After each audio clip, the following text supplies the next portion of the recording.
الذين آمنوا وتطمئن قلوبهم بذكر الله ألا بذكر الله تطمئن القلوب۔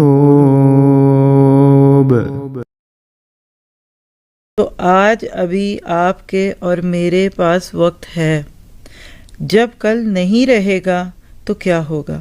اس کو ذرا سا اپنی زندگی میں رکھیے۔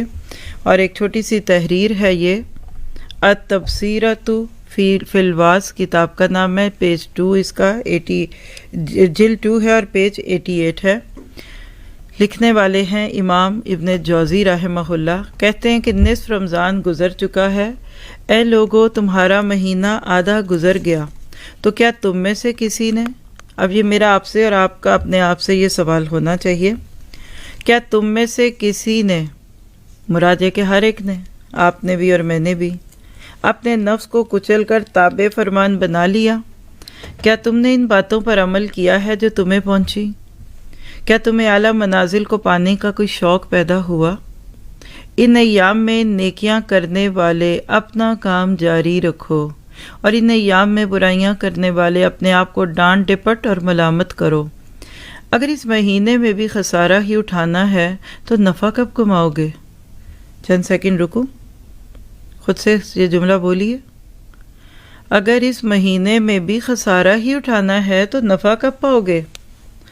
اگر اب بھی نقصانات کو خیر بات کہہ کر فوائد کی طرف رختے سفر نہیں باندھو گے تو کب باندھو گے؟ تو یہ چند بلٹ پوائنٹس ہیں آپ کے اور میرے لیے۔ ابھی بھی جاگ جائیے، اسلام کا مزاج بڑا خوبصورت ہے، مایوس تو ہے ہی نہیں انسان، بندہ مومن تو ہر وقت اللہ کی رحمتوں میں رہتا ہے اور اس کی اپنے آپ کو خوب سے خوب تر کی تلاش میں رکھتے ہوئے بہترین کوشش کرتا ہے۔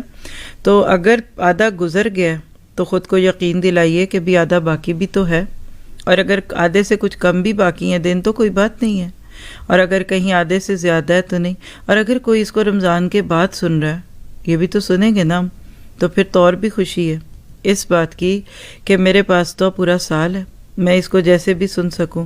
تو یقیناً زندگی کا ہر لمحہ قیمتی ہے، اس کی قدر کیجئے، یہ گیا وقت ہاتھ نہیں آنے والی کیفیت رہ جاتی ہے۔